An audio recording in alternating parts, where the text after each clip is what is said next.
Have you heard what this guy Max from UNFTR is saying about what is about to happen to our economy and how Trump and his sons may be pulling off the biggest grift, as Max calls it, in our history? Well, I'm glad, because that's why I'm here. Chris Cuomo at the Chris Cuomo Project, UNFTR, which stands for the Republic.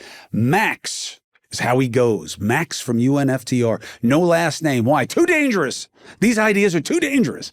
No, he's doing it because he's smart. He wants to keep a lot of the nasties out there from getting to the people and things that he values in his personal life. But his ideas are the commodity. Have you ever heard of stablecoin?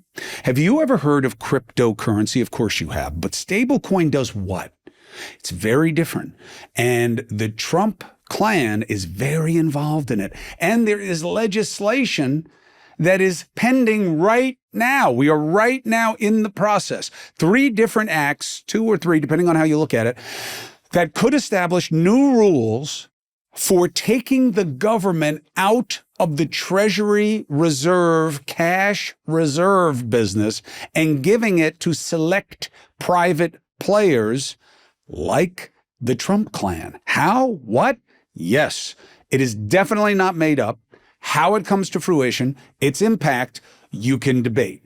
But Max from UNFTR has been all over this, ahead of the curve, and the risk is real. What's going on?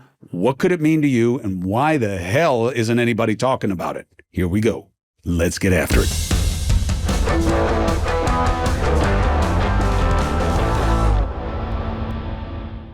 Max, this is a great pleasure. Thank you for the provoking of thought, of critical thinking, of helping us get a couple layers deeper. And UNFTR, Unfuck the Republic. I love it. I want to know, for the people coming to us today, what is the headline that they have to stay for? I think the headline here is that we goof on Trump a lot. And I've found myself burying the lead of this story. So I'm really happy that you brought this out in this way to start with. The lead is that he is building a shadow central bank operation with this stablecoin enterprise that he is building on the side and independent. And Congress at the moment is laying the groundwork for him to become, post-presidency, one of the chief primary architects of central banking in the world, accountable to nobody. That's the headline. And it's frightening. I think it's above the pay grade of many of our representatives, frankly. And I don't mean to besmirch them. I think that this is a difficult topic. And it's one of these things that brings in the crypto industry. And so there's a lot of emotion about that. It brings in Fed policy. Obviously, there's a lot of emotion about that, because you can run the gamut with that, of people that want to, quote unquote, end the Fed, Trump who wants to control the Fed, and people that want it to remain an independent body. And then what our Treasury policy is going to be relative to our enormous debt. And it all kind of plays together. The last line of the lead is, if he pulls this off in the way that he is crafting it and architecting it right now, post-presidency, the worse the economy gets, and the higher the yield on our Treasury goes as a result of it, the more money he stands to make. And to me, that's when I just raised the flag and said, oh man, this doesn't help anybody anywhere except for Donald and his sons.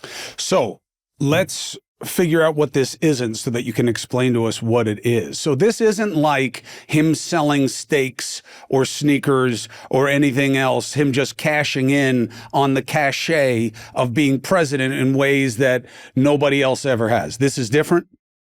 This is very different. And in fact, I think one of the, we have to give it to him that he is a brilliant tactician in that he throws everything against the wall. So in this mix, you have the Trump meme coins.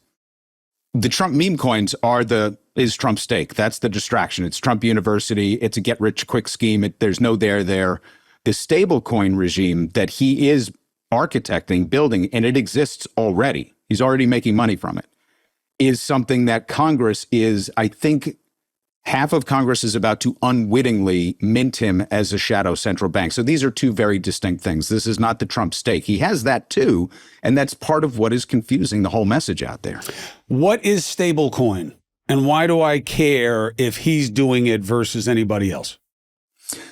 So it's interesting that they've started whenever the administration starts talking about something that's not on the radar, I think as journalists, we should all assume there's something going on there, because there's no reason or rationale that they would be talking about it. You know, all of a sudden set money free, and you've got Ted Cruz out there being like set crypto free and stable coins, and Scott Bessent making the rounds on all the financial channels saying that stable coins, which already represent the 18th largest buyer of U.S. Treasuries, which is something that we kind of need to that's the reaction that I had, is there are more in stablecoin purchases of our treasuries than Germany buys U.S. treasuries, just to kind of put it in context. So they're buying treasuries.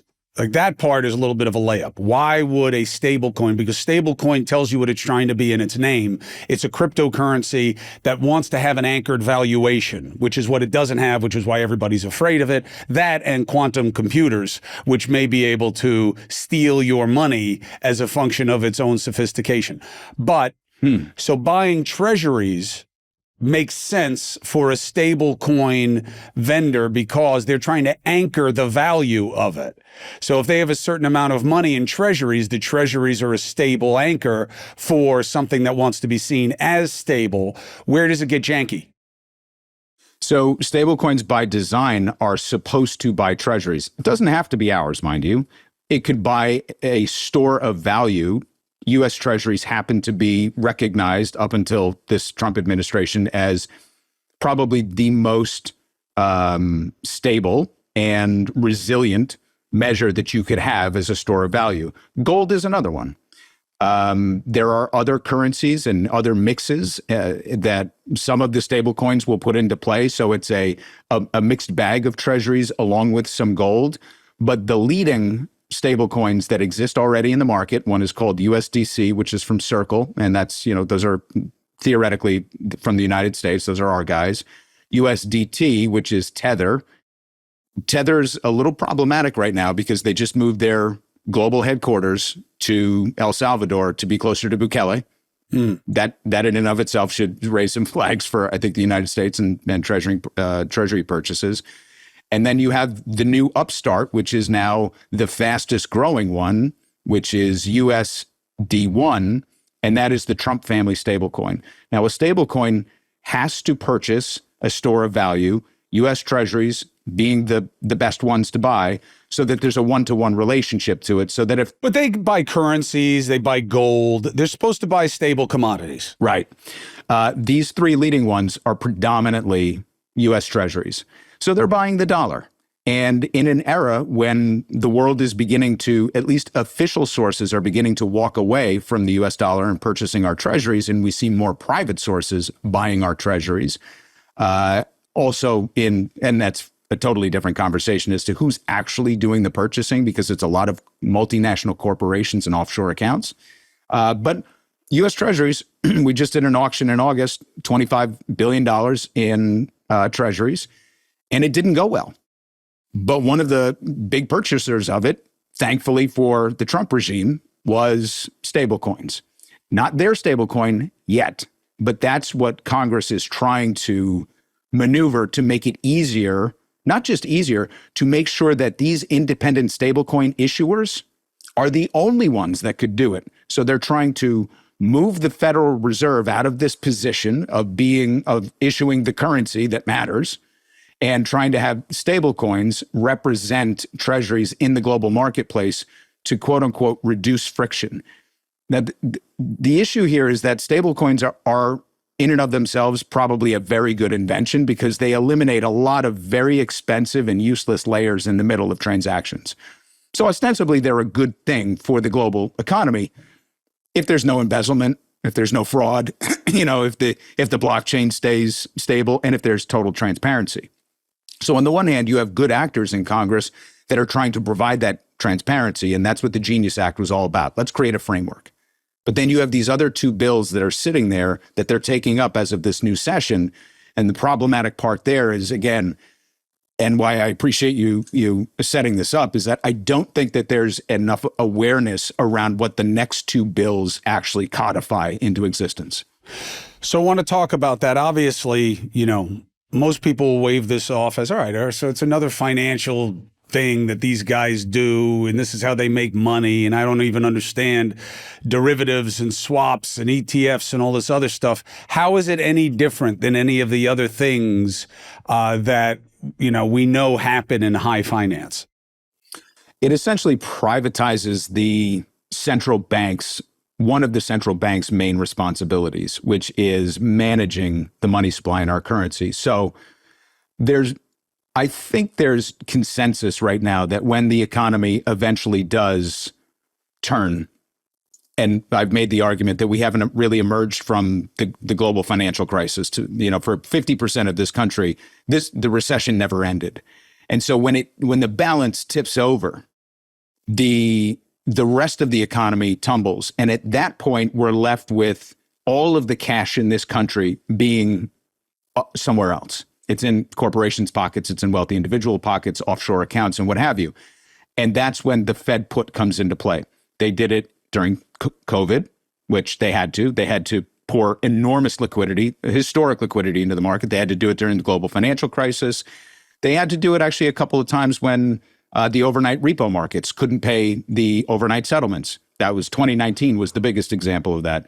They did it, of course, in the dot-com bubble. So the Fed put is when the Fed pours all of this liquidity into the system. And essentially what we're saying is the Fed's primary tool to be able to flood currency into the system is now going to be in private hands. And don't worry, the stablecoin issuers are going to purchase enough treasuries that the U.S. government is going to be flush with cash all the time. And we need them to stand in because the other countries are walking away from us, without asking the question, why are the other countries walking away from the U.S. dollar right now? What's changed in the last, what has it been, 8 months that has made the entire fucking world go, nah, pass? So this guy is not only setting us up for complete failure economically and driving the rest of the world away from the faith and value in our currency, he's setting himself up to be one of the arbiters of who purchases our treasuries going forward. And it's madness. So we heard some of this. This is called the Sell America trade to people in the investing world, Wall Street and otherwise, which is that Trump has started a catalytic effect, whether it's him, his policies, his demeanor, his words, his tariffs. Tariffs absolutely a part of the mix, where people are pulling money out and they're not betting on the growth opportunity of America as a proposition, and that will have a cascade effect, and we're going to keep seeing more and more of it. And he has set us up for a down cycle. Now, the counter is, Max, what down cycle? The stock market's up. All the main metrics that people are familiar hearing about are in the right direction, if not better than they were before him. So why are you saying that the sky is falling? Yeah, the disconnect between real America and what we see on the business channels or we read in the headlines is pretty staggering. And it's also why the Democrats lost the election, is kind of relying on that everything's okay narrative. Everything, as we know, is absolutely okay for, I will say, the top 10% of the country. And the reason we know that is because the top 10% of the country, in terms of income earning, is responsible for 50% of consumer spending. The balance of consumer spending is done on credit. So the reason that we know that the underpinnings of the economy are not healthy is that we are at historically high credit levels. Bankruptcies have increased 11.5% year over year as of August. We know that the student default rates are now skyrocketing as a result of that. We know that personal savings and disposable income has begun to deplete. And so there is this friction between what we see in the stock market, where compounding gains are being made, and we think that it's a reflection of the health of the economy. I'm actually reading, and I'm sure you had to read this going through schools, Galbraith's the reason for the Great Depression, what happened after the crash of the Great Depression. And I'm not suggesting that we're going to have a crash because we're built very differently than we were back then. But the signs leading into it are the same. The general health of the economy leading into the Wall Street crash in the 1920s was very poor. And you felt it everywhere on the ground. But the headlines were, sort of pablum. There's, well, everything's okay because the stock market is crushing it. But it was all built on a tremendous amount of leverage, as it is today. The difference today is we have the liquidity to be able to stave off a Great Depression. The question is, will Trump pull that trigger if he drives it into the ground? But the consumer is suffering. And that's what the Democrats failed to tap into. And Trump, cagey as he is, was able to sort of surface, even if it was in a backwards sort of way, representing the establishment and everything that's wrong with global finance, as he does, but also then saying the system is rigged and that's why you're not doing well. That was pretty much the only message that he needed to kind of clear the hurdles to get back into the Oval Office. But this economy is not well. Support comes from AGZ. See, this is why I love the AG people, because they're constantly working on ways to help with what matters, like restful, restorative sleep. AGZ is a new nighttime drink that they have developed. Again, the AG way. What does that mean? Research, clinically studying what works, what doesn't. Like what? Adaptogens, herbs, minerals. AGZ is a melatonin-free formula. Why? Because melatonin hits people differently, and you don't have to take it to help your own sleep cycle, and that's what AGZ is. Support for the body's natural sleep cycle. Now, shocker for you to hear that I am not a great sleeper, right? Why? Because a lot of type A's don't sleep well. Now, what do? Well, I've tried to undo more than I do. What does that mean? Well, how you're using your phone, what kind of light you're exposed to, what you do with your brain, how you train yourself to get ready for sleep, how you deal with your environment. But AGZ should absolutely be part of the formula. Start taking your sleep seriously and try AGZ. Head to drinkag1.com/CCP. And you'll get a free welcome kit with the flavor of your choice that includes a 30-day supply of AGZ and a free frother. Well, blame, as a married man, you know this, blame is a very powerful dynamic. And what Trump, the main thing that we missed about Trump, and I rarely use the royal we, but I mean it here because I missed it also. And I was one of the guys who won a lot of $1 bets that Trump was going to beat Hillary Clinton. And why? Because I was covering the rallies and I realized that grievance swings elections. And if you look back, that's when you have your turnout. That's when you have your surprises. That's when you have your changes in party and dynamic it's always grievance based. It's never that they're rewarding you for killing it. You know what I mean? So what did we see? We got wrong that celebrity sells in America, and he was not a celebrity to guys from, where you're from and where I'm from, but he was to the rest of the country because they knew him from The Apprentice, and he was an amazing businessman and a gazillionaire, and he fires everybody, and everybody's on his dick all the time. That's how they knew him. And I didn't know him that way, so I didn't know why anybody else would know him that way. And then once I realized, that's what they see in this guy, that's why they believe everything, because he's a big celebrity to them. That was one thing. The second thing is he had an incredible power that some of us try to tap into, but I haven't seen anybody really do it as well yet, which is, Max, I'm telling you they're fucking you because I'm one of them. And amazing. Unlike in the media where when you say that, they're like, yeah, that's why I hate you, Max. I hate all you people. That's why I'm going to go with somebody who has never had a real journalism job in their life and doesn't know how to report because I hate you. So the system has to die. He did something else which was more familiar to them. And the reason I'm setting it up this way is that this is the hurdle for you in getting the people to understand why this is bad, what you're talking about. Because it sounds like brutal. He's just doing what he's always done, which is, I'm really good at the game, Donald John Trump. I know how to make money me in their filthy, disgusting world. And so they can't buy me. They can't trick me. They can't tell me anything because I'm one of them, but I hate them too. So he was able to say, I am gold toilets and I won't shake people's hands, right? Which is how he used to be, right? He was like, didn't want to touch the unclean.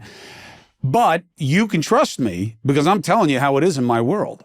Well, and you see that when he shakes hands, it bruises his little hands. He does right? not like that. That's the party line, right? So that's what the magic was for him. That's how he destroyed established, better suited candidates was, you're better suited because you're part of a system that I hate. He is telling me what I always thought, which is this is what you guys do in the country club. And he's just deciding to take my side over the other fraternity brothers. And that was his magic. They will think that now as well, which is, well, he's doing the stablecoin because this is what everybody does. Don't punish Trump for being part of the trend. You're just once again hating on his success. And, that's the way people are with Trump. So I'm going to discount it. Why should they not discount stablecoin the way they have everything else that's put money in Trump's pocket? So the term that has at least everybody in central banking circles and in global finance concerned is seigniorage. And it's a very arcane term that is only used in central banking to describe the revenue model of central banks. So when the Fed makes money, when it issues currency, it makes a little money on that. And when it reinvests it into treasuries, it makes a lot more money on that because there's a spread between the money that obviously they made and then the get back that they get from the treasuries. And I think what makes this story so complicated is that the U.S. government is constantly lending to itself, which is a bizarre relationship. But that is, again, one of the things we have with this exorbitant privilege is that we are the monetary supplier to the world. 90% of all business transactions in the multinational space are done still in the U.S. dollar. We can talk about dollar dependency. We can talk about maybe the someday losing that exorbitant privilege. That's not going to happen in the foreseeable future. But I also operate under the idea that Trump is not sick. He's going to live forever. He's never leaving the Oval Office. And if he does, he's setting himself up to be a master of the universe. Because the one thing that I'll give him is that he won't fuck this opportunity up twice. I think Trump 1.0 was utter chaos. Yeah, he said it. Total. Remember when Bobby show. said in one of his first interviews that when he met with Trump said, I came in here and they all told me who to hire and I just hired everybody they said to hire and they were telling me, so much for the bringing in only the best, so much for draining the swamp. But look, I can't blame, I'm a hater of the game.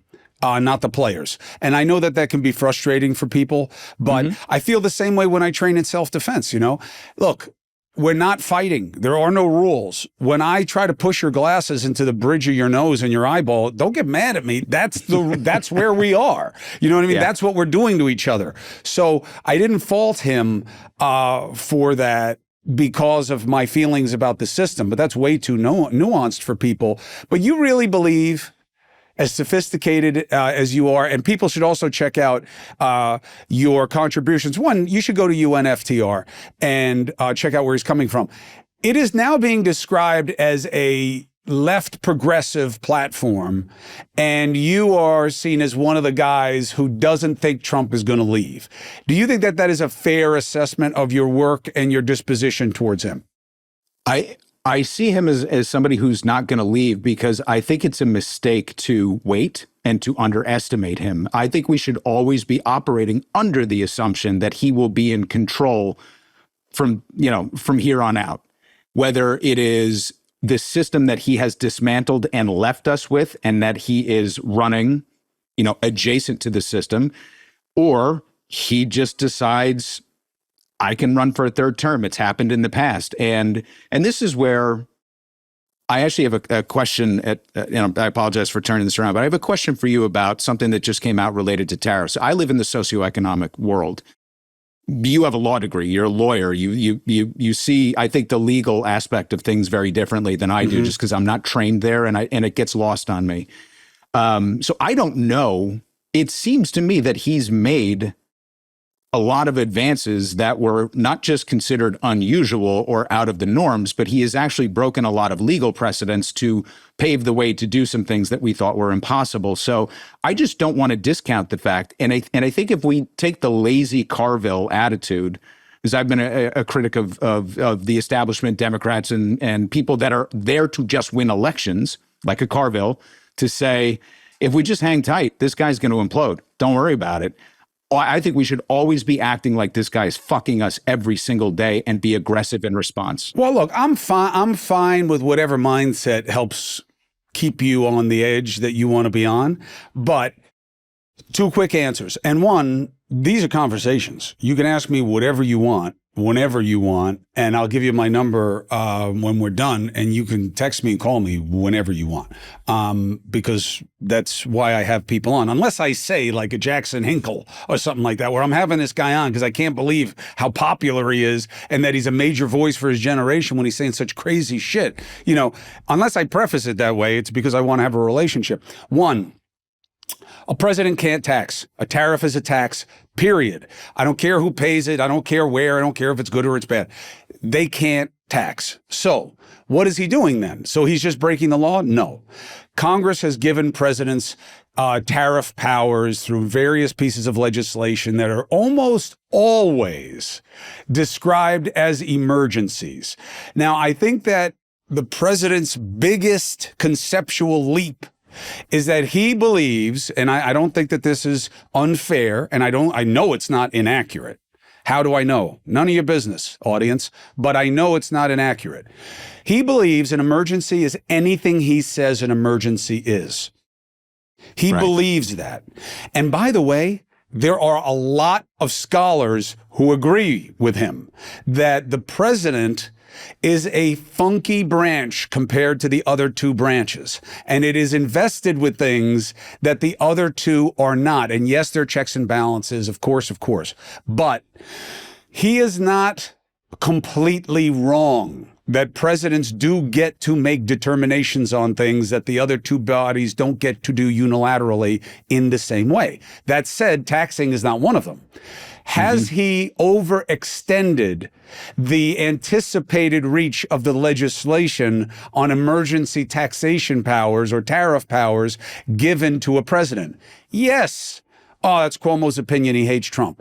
One, I don't hate anybody. I don't like a lot of the things he says he does. And two, I'm not saying it. A federal judge just said it. Oh, yeah, but they're all anti-Trump. That's bullshit. Let's let it play out. The only reason it's subtle is because Congress would be going batshit crazy if a Democrat were doing what he did, because it's Republican controlled. And that's why. This now goes to, so the appellate division just said what you said, which is, this is in the Constitution. This is kind of irrefutable. You don't have taxation power. This is what that is. I'm sorry, but they're eventually going to have to get repealed. It looks like they might get emergency standing at the Supreme Court to be able to do it. And I know it's very difficult to judge how justices think about these things, but is there a way, and let me preface the question by saying, if the Supreme Court takes this up as an emergency measure and then they decide to uphold what the appellate division said, the tariff regime has to end, I think it's within 45 days, and by the time they made the decision, the tariff regime would have to just end, and the maximum he could then wind up putting on is, I think, 15%. He could also go back to Congress and just say, do what I did the first time, just do it, and they might just do it, right? That's not bad. That's not bad. So that's not bad. That wasn't bad, what you just did. So that's possible, but what could the justices possibly see? What do you think the administration's argument is going to be that this is indeed emergency power? Because if those tariffs come off, everything that they've told us about how they intend to monetize the government and make money and reduce the deficit, because Bessent just went on another talk show spree saying, we're gonna have $1 trillion a year in tariff revenue. That we're gonna be paying down the deficit with tariff. This is incredible. Well, if that all goes away, then what happens? Are they creating their own emergency, Chris? Bessent's problem is, yes, because he believes the emergency is what I say it is. And again, you can take that and process it as fucking Trump. But other presidents have done very similar things. I mean, Biden's move with U.S. Title 42 and the move that he made on the southern border, which was politically a good move, right? Showing that you don't want open borders, although it was too late and it killed him anyway. That was his reckoning under a piece of legislation about what triggers that thing. Presidents have even more powers within the executive branch to make determinations, especially when it comes to foreign power. And that's what this is an extension of. We had this anticipation in the early days when my people were still stomping grapes and, hunting pigs with sticks over in the hills of Naples, that the president would be the main diplomat for the United States of America. So when it comes to making deals and treaties, and it's all him all the time. Whatever the fuck he wants to do, he speaks for us. That's what the election was about. And then he goes back to Congress and they codify it. And that was expected reach. So he is seeing this as an emergency of economic imbalance. Now, the best fact for him, which you will absolutely smack me around 10 times for saying it, and I get it, although I think you lose politically, is this. These countries do all have better trade deals with us than we do with them if you look at the top line of the percentages. If you look at the percentages of how we punish them versus how they punish us, if you want to see tariffs that way, it looks like all the deals are upside down and better for them than they are for us. The only counter I have to that is A, we negotiated all of them. B, they're designed, that's by design, for better, for worse. It was by design because we need to supply the world with dollars, and it comes back to the currency equation. And then they also break their own rule, part 3, by these exorbitant tariffs that they put on a place like Brazil that we actually have a trade surplus with. So it's all completely incoherent. Like there's no thought or policy behind it other than they wanted to weaponize this in order to bring in revenue because they refused to increase taxes on the wealthy. They need to put it. The revenue is an extra because they know at some point someone like you is going to get traction saying, you paid this fucking revenue. This is not coming from China. It's going to show up in the inflation. Right. It's already showing up in the inflation. It's not coming from China. It's the small businesses that are importing things. And they will show you what they've been asked to pay to the different ports of entry and where their stuff comes from that is driving these price implications that you're talking about. So that's not the value. The value is a political optic, just like the crime. Everybody else has fucked this up, Max, until me. You're right. They did negotiate all these deals. The deals sucked, just like NAFTA. And that's why I fixed it. And now I'm fixing all the trade imbalances in one fell swoop. Can you criticize me for doing too much to too many all at once? Yes, you can. But at least I did something. Just like with crime, I'm sending military all over the place, as many places as I can. Why? 'Cause it works. That's why. If there were Humvees on my block, much better chance I pick up my dog poop than if there were no Humvees on my block. And if I'm looking to go outside and smack somebody around, much less chance that I do it with a guy with an automatic weapon sitting out there. So it's not how we police. It is not a good long-term strategy, just like the tariffs, just like the trade deals, just like what's happening with stablecoin, just like what's happening with the use of militia around the country. But politically, I think he wins every fight. If it's me versus you on Jubilee with... So you want military in cities? No, I do not want military in cities. But you just said he wins. I think if you talk to the people in the city about their crime situation, and if they are worried and affected by it, they're okay with crime coming down by any means necessary in the short term. Right. Why talk about root causes? Why talk about societal health and all those other things? I'll just fix it by sending the military and boom. Right. I can't fix those things. I get it from a political messaging. The difference with the stablecoin thing, and why I also agree with you that we would lose a Jubilee battle in that, is that people have great antipathy toward the Federal Reserve. Most people don't know why. They have no idea, but he knows. They don't know. He knows. And I'm telling you, people say, I was just, my apartment here, which is where I shoot the podcast. So I've got my 2 producers and I've got one of my great friends who is here. And they were all teasing me about going MAGA right before I started talking to you, which you have to understand how physically, how violating that is to me. And not because I hate Trump. I hate the cheapness of that as a counter. You hate Trump. I do not hate Trump. He's the president of the United States. I didn't vote for him. He's my president now. And that's how it is. I don't hate him. I criticize things that he does. And I say being busy works in politics. The crime thing is a home fucking run for him. And if the Democrats don't figure it out fast, it's going to be the social issue that motivates the midterms.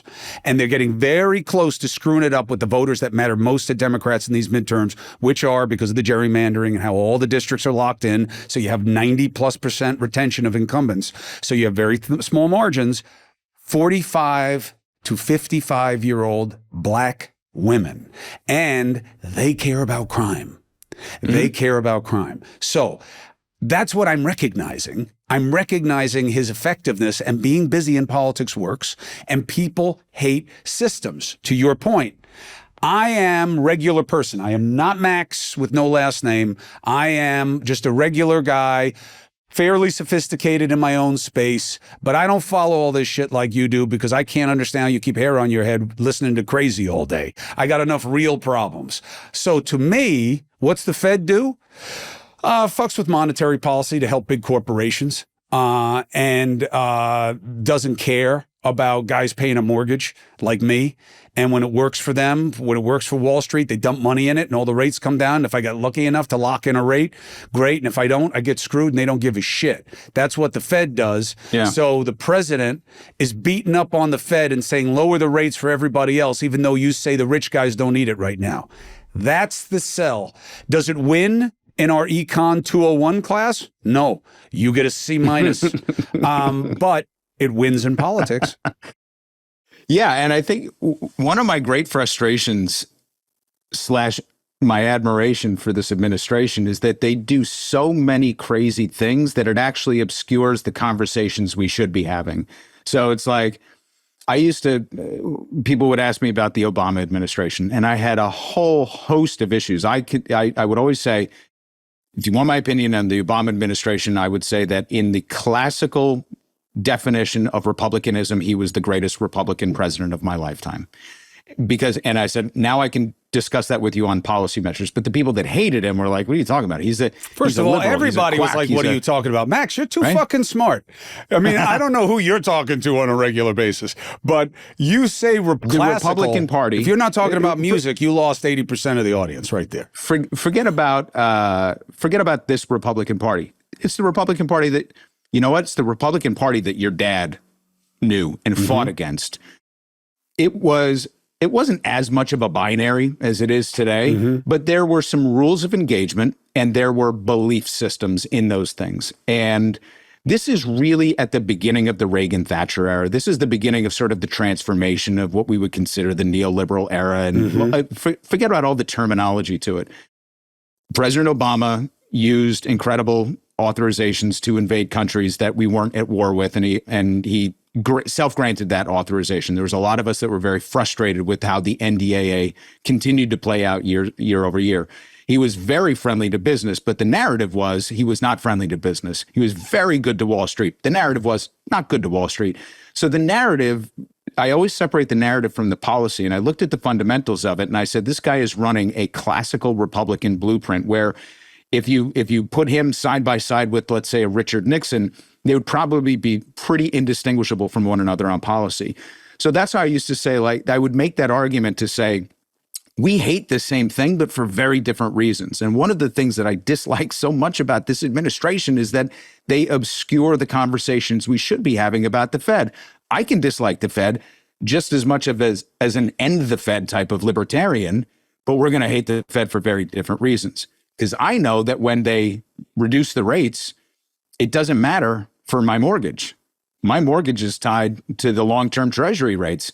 That's a function of how the government is just being run and operated and what the world's belief is in our ability to service our debt. And right now it's out of control. They could cut rates to zero and it would have two impacts. Zero impact on our mortgage rates, and inflation would skyrocket. So it's like people just don't understand how the mechanisms of it work, because I think the Fed, the Treasury, the government in people's minds are all the same thing, but they're constantly dancing, right? And working with one another. Support comes from Shopify. So when I started this podcast, I had to figure out everything on my own. How the business goes, how to set up the business, how to deal with the scripts, how to set up the filming schedule, everything, the logo, the branding.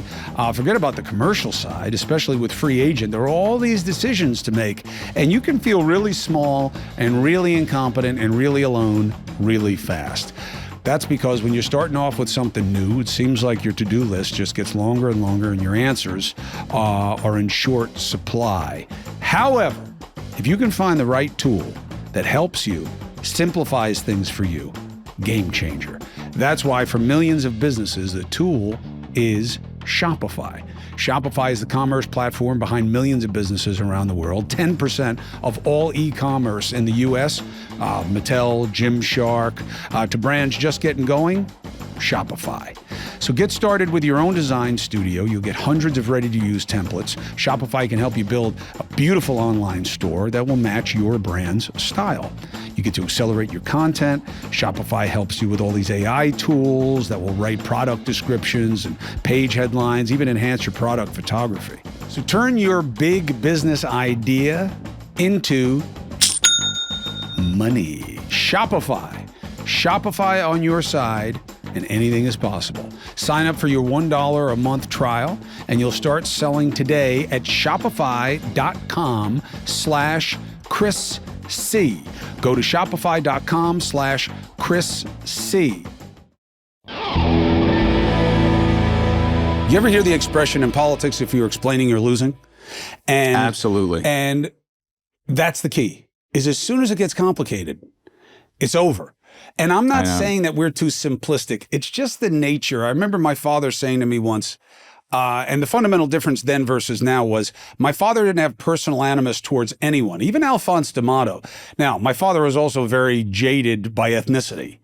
And so if you were Italian, he was going to have a different set of problems with you based on your politics, because he wouldn't ascribe animus the same way. He knew Republicans could be bad. He hated the mob. He hated the mafia as a scourge on our ethnicity. But so when he was going head to head with Ralph Marino, it was Anderson before Harding, whoever was the head of the Senate.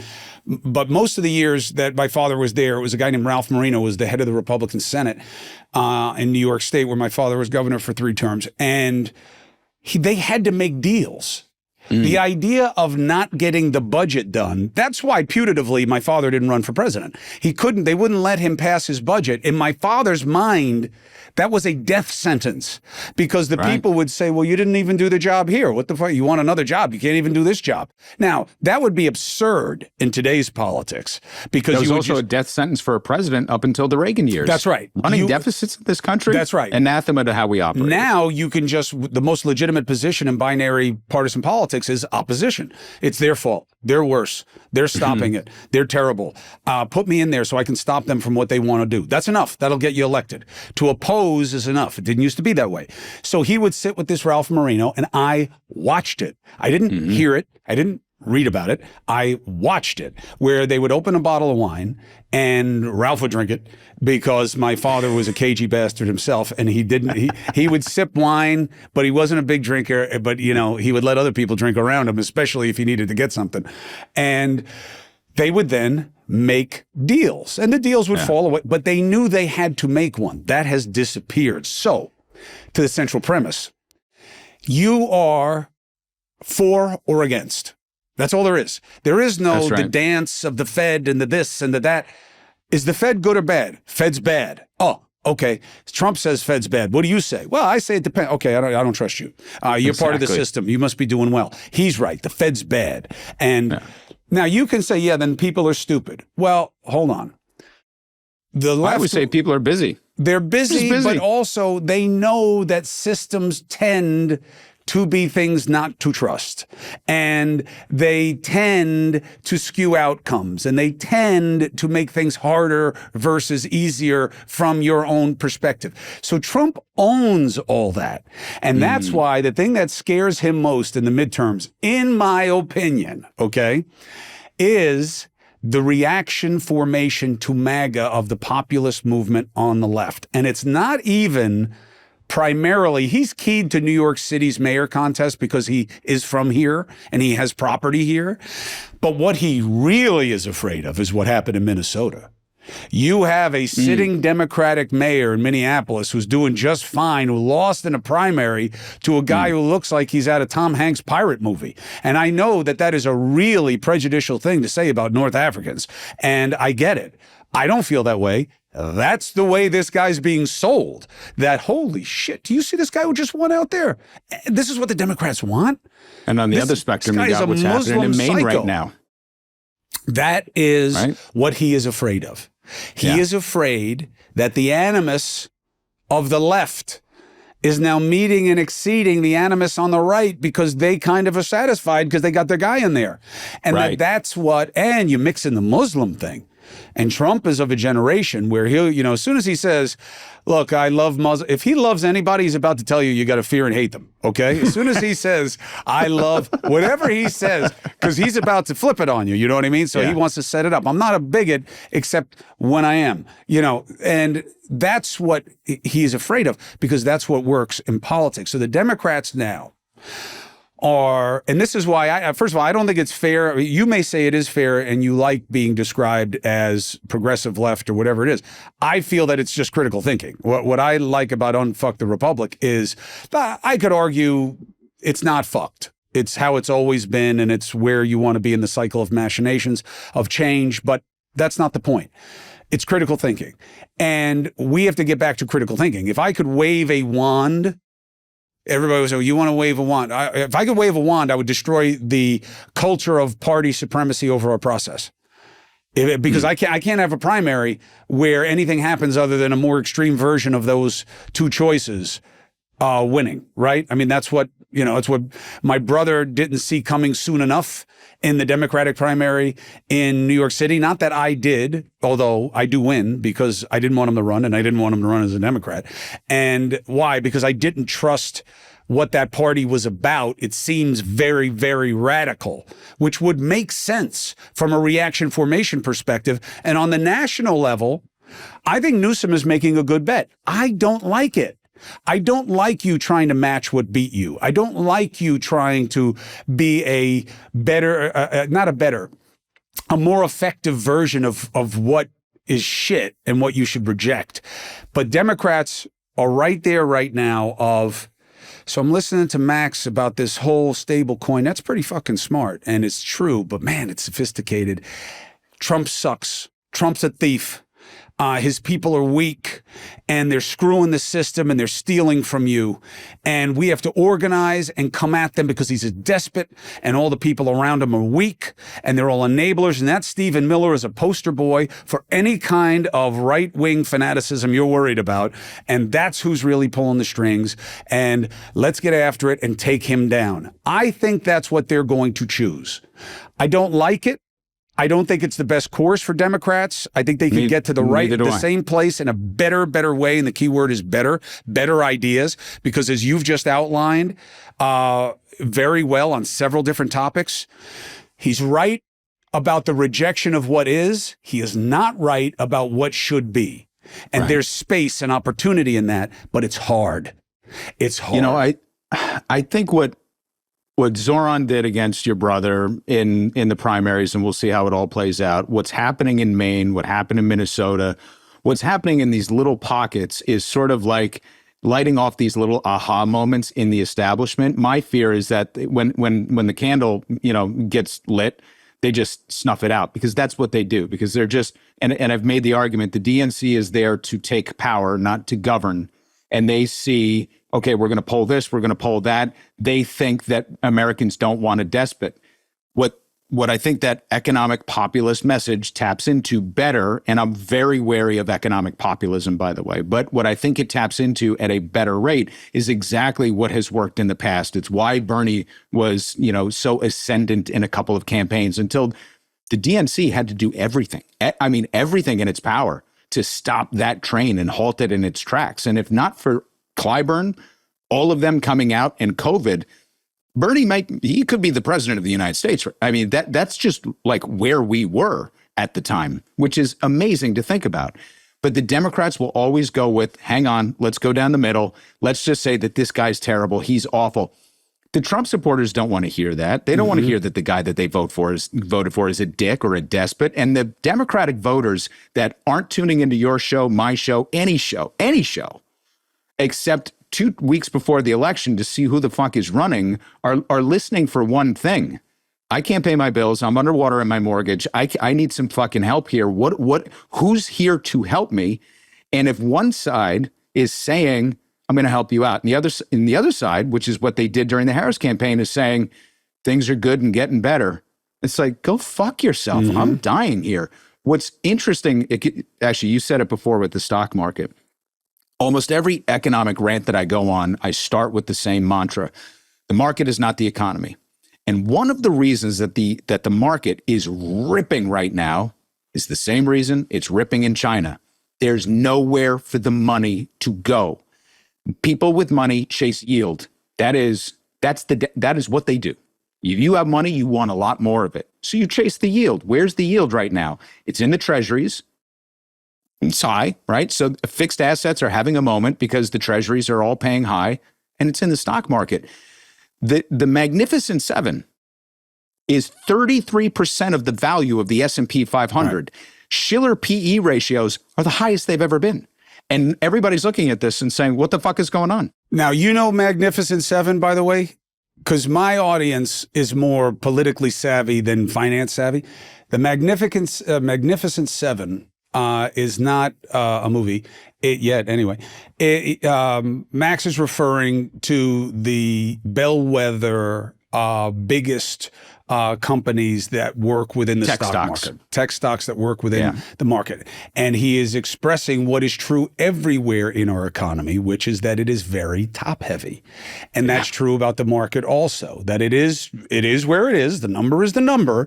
But the reason that number is on the ascendant is because of a very, very, very small pool of corporations. Yeah. And they have they're sitting on anywhere between $3 and $5 trillion in cash and marketable securities right now. So where are they going to put that money? They're going to be putting it in for as long as they can get a return. That's where it's going to be. The fucked up thing about the marketplace is that they're also smart, cagey, and aggressive enough to make money on the downside too. Mm-hmm. I mean, I'm sure you know that, most of the well-heeled guys that we know, they've got their positions. And they've got shorts on those positions too. And they're optioning the fuck out of this market because they know, well, at some point this ride ends, but I'll make money on the way down too. Compounding gains has been the story of our economy for so long, but it's only been compounding at the very top. And that's how the market is just not a reflection of it.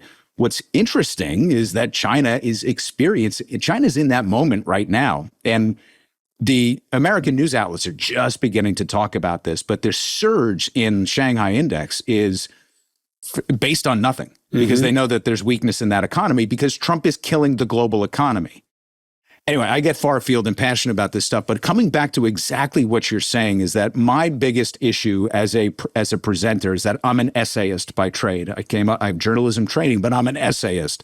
And I'm constantly burying the lead because I'm so fascinated by all the things that surround it. So I don't want this to get lost in the weeds that when Trump leaves office, he would like to be in control and dictating how much money pours into the United States. And they're building an infrastructure with very dark moneyed sources to be able to do that. And if Congress passes these next two bills, he will be able to exit Congress, and the Trump family will be one of the most important players in private finance acting as a shadow central bank. Not sexy, but really, really monumental, because it would be the greatest heist in the history of modern finance. What are the bills and why is it a heist if it's legal and it's an opportunity that anybody could take and they're just taking it? It's not legal yet. So what they're doing with the two bills. So the Genius Act, not a terrible act, because what it did is it just sort of said, okay, if stablecoins are going to be buying U.S. treasuries, we should put some guardrails around this. Like, you can't, like if you and I, which we theoretically could, just started our own stablecoin tomorrow, it was like, woohoo, we're part of this thing and we're going to buy treasuries. Like, that might not be what everybody needs, right? But these companies have proven that the blockchain is stable. They haven't had too many cases of embezzlement and fraud. So what the government said with the Genius Act is, it seems like this is underway. This is an unstoppable train, and it's also happening in other countries. The EU's looking at it, China's looking at it. So we should get ahead of this and put some guardrails around who exactly can purchase our treasuries. Smart. The second acts, and the reason that the second acts didn't pass the Senate along with the Genius Act, because they were passed as in the House as a trio of bills. One is called the Clarity Act, and the other is called the Anti-CBDC Surveillance State Act. It's a stupid names. It has nothing to do with it. The Clarity Act takes regulatory authority and control and moves it from the SEC over to the CFTC. The CFTC is a different governing body that rules over commodities in this country. And because of the lax restrictions in the CFTC, we got good stuff like Enron and the oil spike crisis in 2009. And what was that other? The housing collapse. So the entire mortgage-backed security fraud issue was because the CFTC didn't know what they were looking at and didn't know how to regulate it. That's where stablecoins are going if the Clarity Act passes. Ted Cruz is the one carrying the water for that right now, and it's out of committee, and they'll be voting on that soon. That's not great. No, but it sounds great because it's taking so the sell on it is, we are going to take this away from the deep state. We're taking this away. It sounds like we're going to regulate it, but we're actually not doing that. Ted Cruz's sell is government fucks everything up.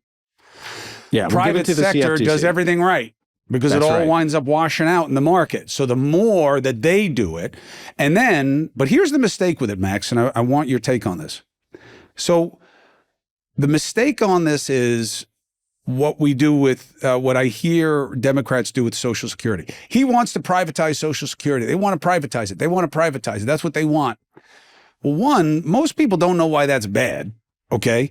And two, it's like everything goes from 0 to 100 in our politics, period. But it seems to do that now to the Democrats' disadvantage because it seems like they're against changing anything. That the only thing they want to change is gun laws, or in ways that I don't want, or a person doesn't want. And that when Trump is like, okay, the Fed isn't doing it, I want to change it. No, don't change it. Oh, fuck. These trade deals aren't good enough for us. I'm going to change them. No, you can't change it. Oh, God damn it. All right. Well, immigration is a problem. You got all these people running around killing everybody. I'm going to stop. No. Leave them alone. That's where the Democrats keep getting stuck on this. This is the next one. So they want to make it so that I can make some money in crypto like everybody else. These stable coins could be my way of getting in there the way the big dogs eat. I'm getting a little space at the bowl here. No. Don't pass that. Don't let anybody get any space at the bowl.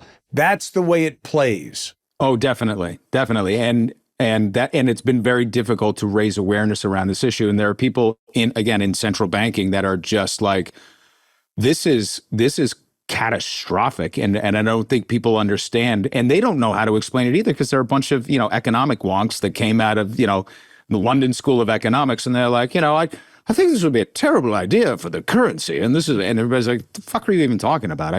None of this makes sense. And you're rich. Yeah. I don't want to hear some rich guy because if the rich guy is complaining, why is the rich guy complaining? Because it's not good for him. But I say, fuck him. And so if it's not good for him, it must be good for me. And the guy from Texas is carrying the water for it. I don't like him personally, but Texas, that's a free, there's a whole psychology behind how they're going to be able to promote this thing. But in essence, all it does is it makes it defangs our regulatory ability to actually determine who's purchasing these coins, what type of reserves they have to hold, where they hold the reserves, how much liquidity they have to have. when they put the third act with it, which is it hasn't come out of committee. And this is why I have faith that there are now Republicans in the Senate that are like, you want to do what? Yeah, slow your roll on this one. It's called the Anti-CBDC Surveillance State Act, essentially saying everybody but the Fed can do this. Like everybody but the Fed can get into the stablecoin, but China's got a stablecoin. That's how they're running their currency now. Yep, nope, Fed can't do it. Who's going to do it? Private companies. Like who? The Trump family. And I think even the senators are like, I'm sorry, say that last part again? Who? So they're going to be the deciders of who gets this fucking money, because they could turn around and theoretically say, we don't want as many treasuries backing this coin. We're in charge of the CFTC. We're going to change the regulatory requirements. So now we want also other forms of crypto to backstop this stable coin. It's stable enough. You have enough in reserves. What it does for the Trump family, which I don't think people have kind of like fully brought this out in their minds yet, is every coin that's made, you make a little money. Every time that coin then further circulates, there's more money to be made. And when you purchase the Treasury has to pay them interest on that Treasury note. So if they're purchasing short-term Treasuries at 4% and they've got $1 billion that they have to buy from the Treasury, our government is now currently, as it stands, paying the Trump family interest on that money. That's already happening. But when they become the only ones that are allowed to purchase the currency, Houston, we have a fucking problem here, because that means that we're just exclusively going to be making money for a company that just relocated next to Bukele's headquarters, another company that is going to lose the battle if this thing gets thrown out into the marketplace, which is our company Circle in the United States. And then you've got the Trump family that has only dark money. The Nation did a great piece on this, that one of their key investors that put in $100 million, nobody knows who it is.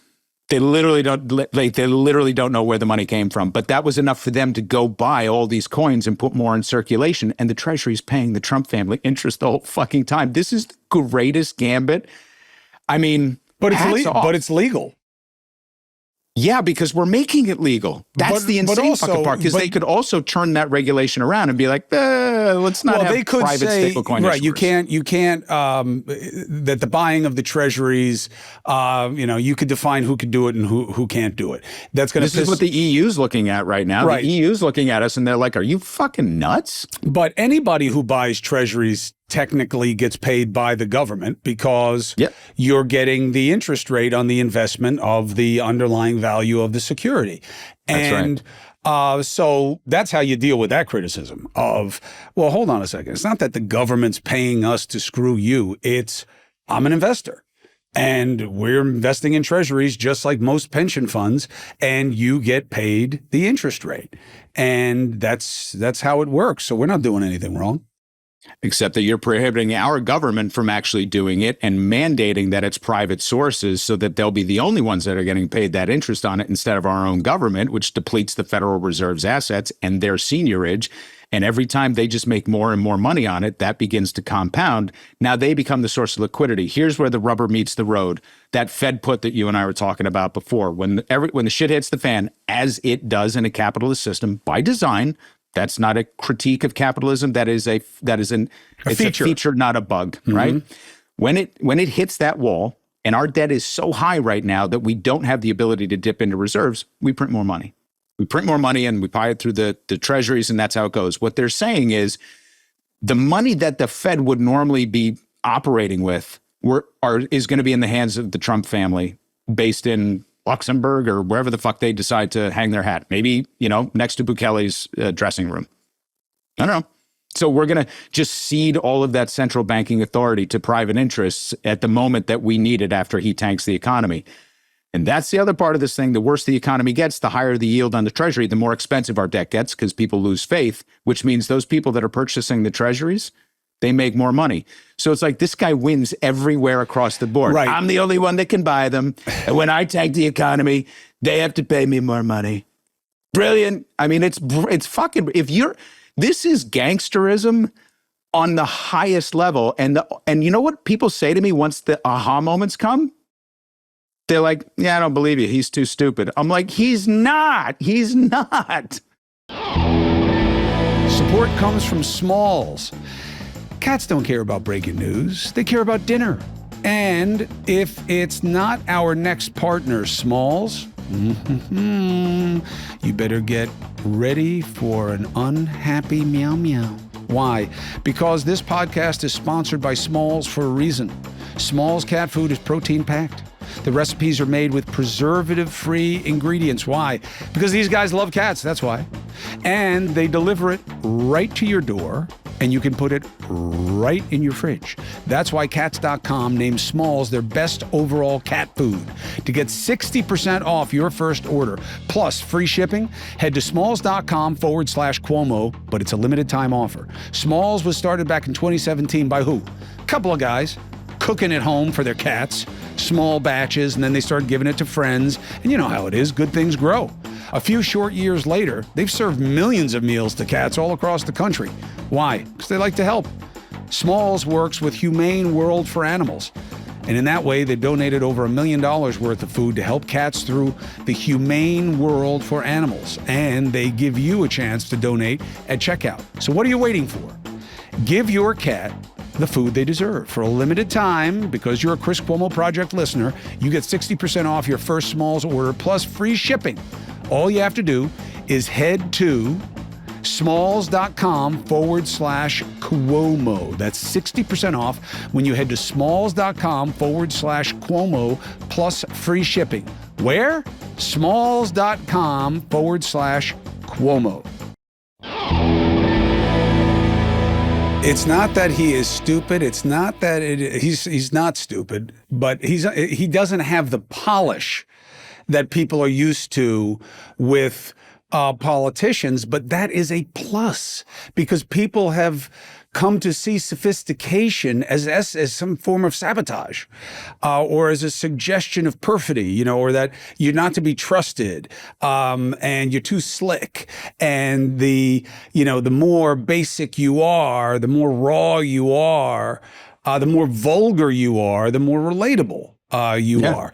And they don't apply the analogy that many in the cognoscenti, in the thinking class, let's call it, want you to, which is, if you were going to get a surgeon, would you want a guy who's like, fuck it, let's cut it out?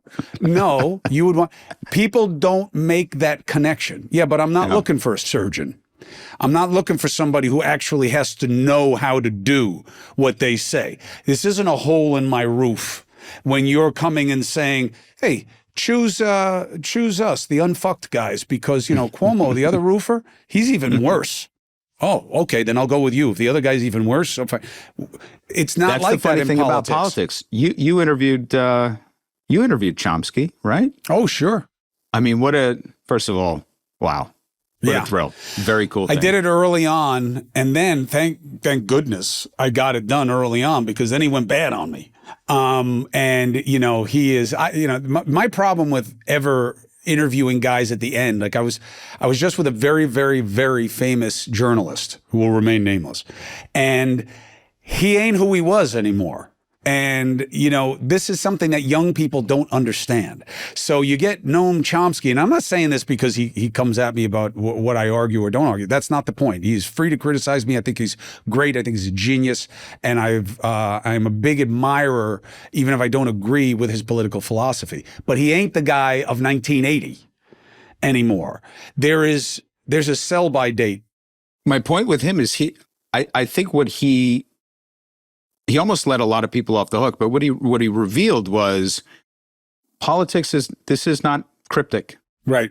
You don't need a doctorate to be in this game, because it affects each and every one of us. Politics is you and me. Politics is the guy on the street. Doesn't make a difference. If you want to learn about this thing, it is a completely open and accessible field and space for you to draw your own conclusions. Just do the work. And I think that's sort of kind of what you're saying. So like everybody gets to weigh in on this thing, but we're all humans. We're all creatures of our own habits, our own upbringings, our own environments, and our own instincts.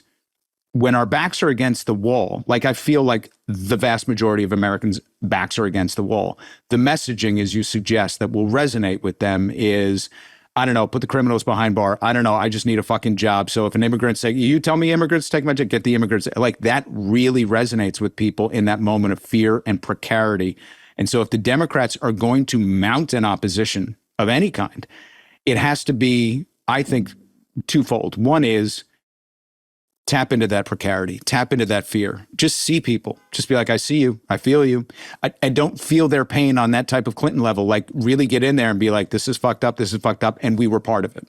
So take some of the blame. Have that be, that's fine. But the other piece of it is have an idea. Have an original idea. Have a thought about how we're also going to get out of this mess. Because they're not playing with that piece. One, that's the hard piece. That's the hard piece because that's where charisma is not enough. Okay. I was just talking with my team about how my audience hates when I criticize AOC. Why do they hate when I criticize AOC? Because she's an aspirational figure on the left.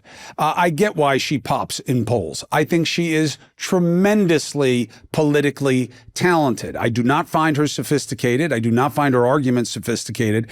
That is important to me, but I do believe she embodies a precarity that you are outlining right now. This is someone who just put out on her asset show, despite being in Congress, so, being a six-figure earner for 6-7 years, she's got 150 grand in debt, and she's got maybe 60 grand in assets. So she's a real one. Okay. She's like, I'm upside down, man. This system is killing me. I hate these guys. I'm not letting some guy tell me how I am anymore and to shut up and listen. She's very effective, and I get why they don't like me messing with their warrior. I totally get it. I'm just obsessed with the second piece. I grew up with a guy who was pretty charming. I was raised by a couple of guys in my family who were pretty charming and pretty good on the sell. It's what they were selling that matters to me. I am obsessed. I remember winning my first political bet with my father during the Bush election in 1988, the first election I was ever able to vote in against Dukakis. Bush Dukakis. And my father says Dukakis wins. Why does Dukakis win? Because Bush has no theory of the case. He doesn't offer anything. Read my lips, no new taxes. What does that even mean? Nobody's going to understand that. Dukakis has a plan, got to have a plan. Is this before or after he put the helmet on? This was before, but that helmet didn't help him. And because, why? Because the image sold what we now call a narrative, which is this is a little man. This is a little weak man. And that's not who we want as president, even though Dukakis was a pretty tough guy. But it doesn't matter. I won the bet. Great retail politician. Yeah, he was. Big old school, great retail. But it was at a time when what wins? The sell wins. Why? Because people's expectations are different in politics than anywhere else, even if they are more emotionally inclined in this choice structure than they tend to be in other ones. And maybe that's why it gets to be more exaggerated effect because they're more emotionally invested. But to me, the part that matters is the second component that you outline, which is what's the better idea? I believe the space in the midterms, I think that the B word is what the midterms are about, unless crime and something with crime, it'd be tough because he started this early, and the midterms, aren't for November, for a couple of Novembers. But if he gets crime, then my analysis is going to have to change. But better is what the midterms are going to be about. Reagan, are you better off than you were? I had the guy who wrote that line for him, who never intended it. Really? Never intended it the way that it was used. It wasn't, are you better off than you were 4 years ago? It's not what was written. It's not where the guy was coming from. He was coming that our administration's doing things that we said we were going to do. It was just a promises kept, but it wound up taking on a resonance that the guy never imagined. And he's still out. He's still out there online. You can look him up. But they don't have better ideas. AOC does not have better ideas.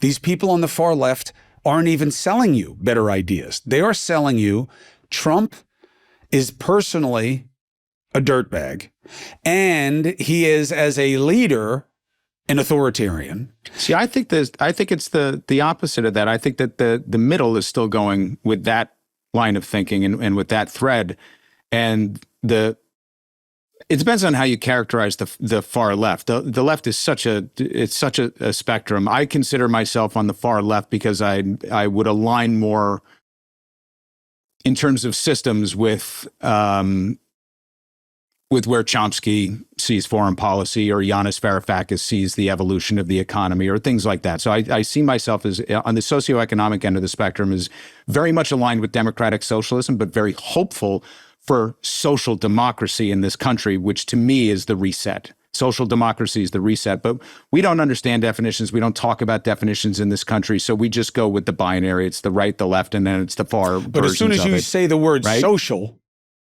that's a bad word.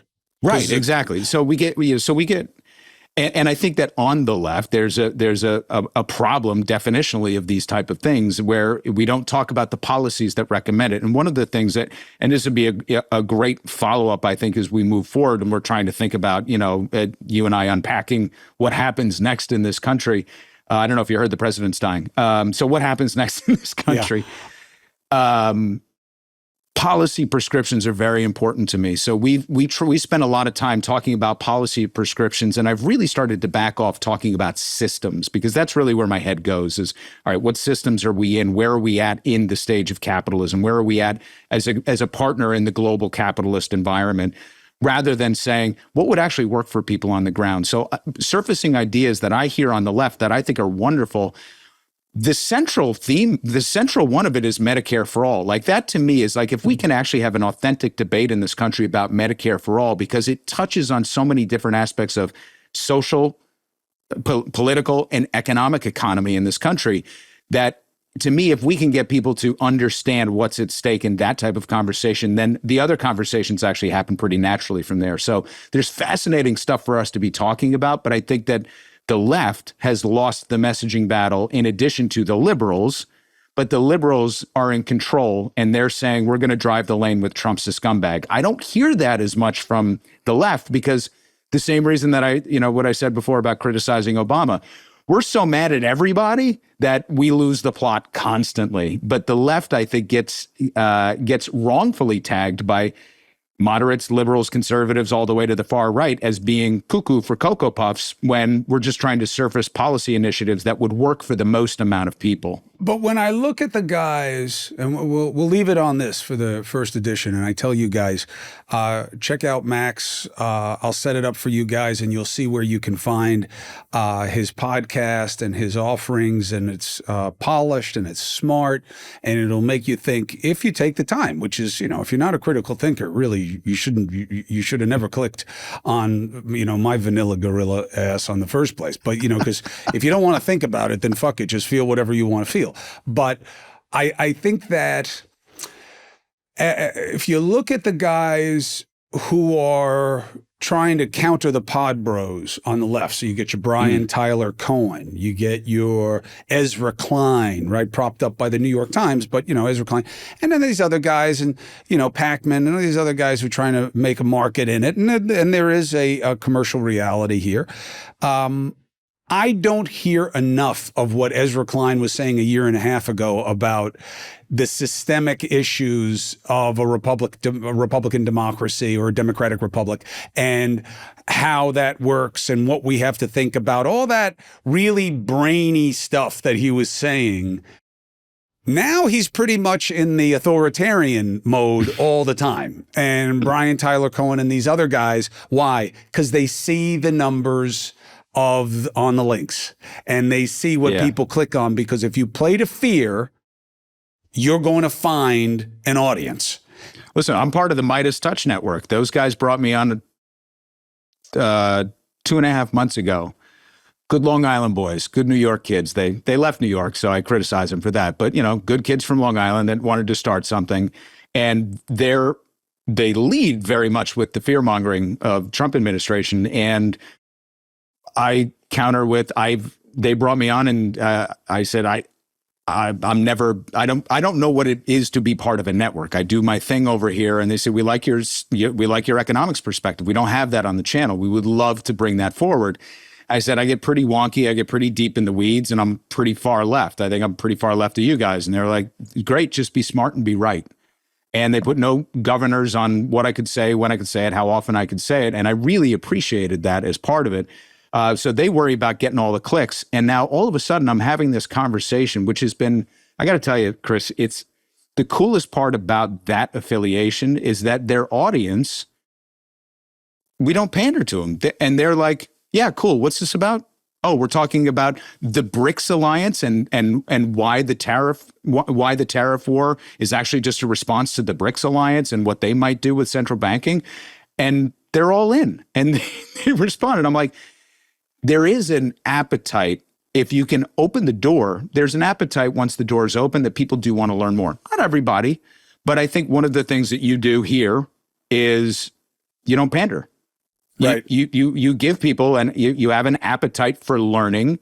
You have a worldview. You have a position. You relate that position to the people that you have coming on, but you allow for this, free form discussion. That's what the opportunity they've afforded me, and I see a tremendous appetite. So long as you're tapping into people's fear and economic precarity first and foremost, they're willing to listen to be like, okay, you're telling me I'm fucked. Thank you. Thanks for that. Now, why? Mm-hmm. And they will listen to the why. And that's been super encouraging. But that's the platform that you've created here, which I think is good. You've interviewed some people that I can't even imagine. I just throw up in my mouth. But you do it and you're like, all right, this is your thing. I hate you. I disagree with that. I don't hate you. I hate the thing that you're saying. And then you have it out. That's a skill set unto itself. Yeah, I just think it's a very precious commodity right now, and hopefully it becomes, more of a thing. But I get why it isn't. I get why Megyn Kelly does what she does. Would I have a different dynamic with her if she were a guy? Yeah. I think that if Megyn Kelly was Mike Kelly, I would have found him at some point and said, this isn't intellectual, it's personal. Say what you say about my brother to my face right now. Say it about me when I have 2 daughters. Say what you said about me again. And then it would end right there. Maybe in his favor, maybe in my favor, but I promise you it would not extend beyond that moment. I am not my brother. I am not my father. I am not in elected office for a reason. I am not a leader, okay? I am a highly skilled self-defense guy with a fucking bad attitude towards people who I believe fall beneath the line of honor. And as I tell people all the time, I myself, very fragile. Very fragile. No, you are strong. I've tried that thing. What do you do? The working out stuff. Ugh. You are strong and you are supple and you are smart enough to not have to be petty to make your points. And I think that is huge. My problem is not the disagreement. It is the nature of the disagreement. I would go on with the Midas Touch guys. I heard that they've been chewing on my ass a little bit. Hey, I don't have any problem with that. I applaud their success. I think they are a good product. And I would go in there. I'd have no problem slapping around and all the brothers at once. I have no problem doing it. I don't have any problem with that. They want to invite me on. I'd be happy to be there. They want to come here, whatever. It's all the same.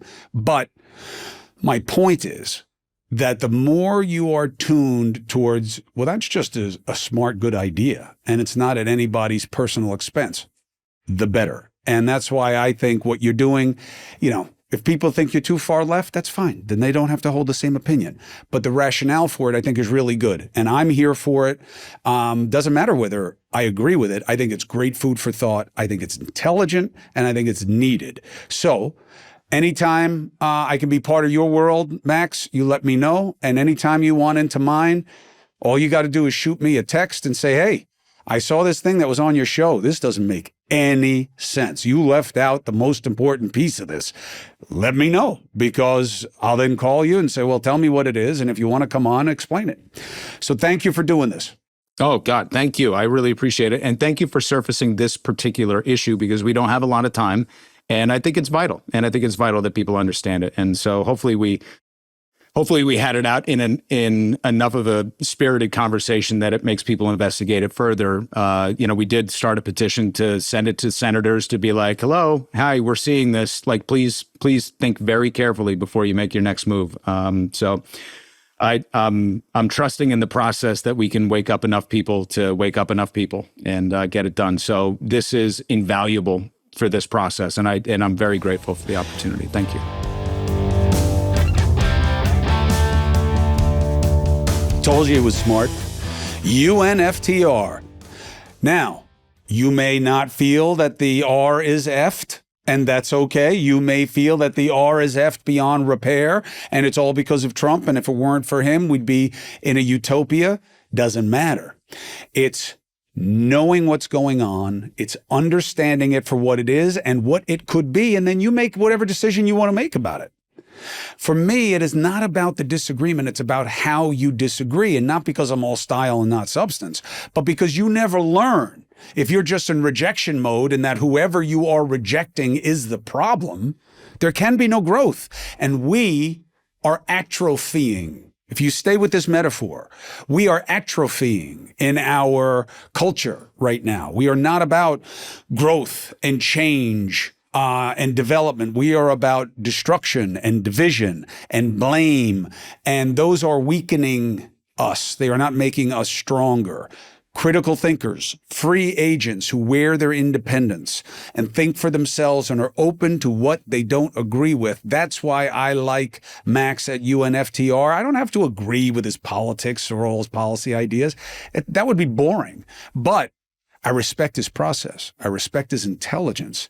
And him teaming up with those Midas Touch guys, the brothers, that's impressive. Their reach, their resonance is relevant. And I know you guys come after me, like what I was saying to Max. You want a piece of me. I'm easy to find, easy to find. So thank you very much for finding me, for subscribing and following and listening and learning and thinking for yourself and doing a little research about what's happening with these bills and what's going to happen to us. I'll see you on News Nation, 8 p and 11 p Eastern every weekday night. You know why I'm wearing this? Because I am not owned by a party, nor will I ever be. I am an independent critical thinker, and I'm wearing my independence as a free agent. You want my vote? Earn it. I'm not going to give it to you out of some misplaced sense of fealty. My fealty is to my family, okay? My loyalty is to those who are loyal to me. My vote goes to who represents my best interests on my concerns. If that is who you are, then you will get my vote, but it ain't going to be because of your party. It'll be despite it. My friends, the challenges are real. Let's get after it.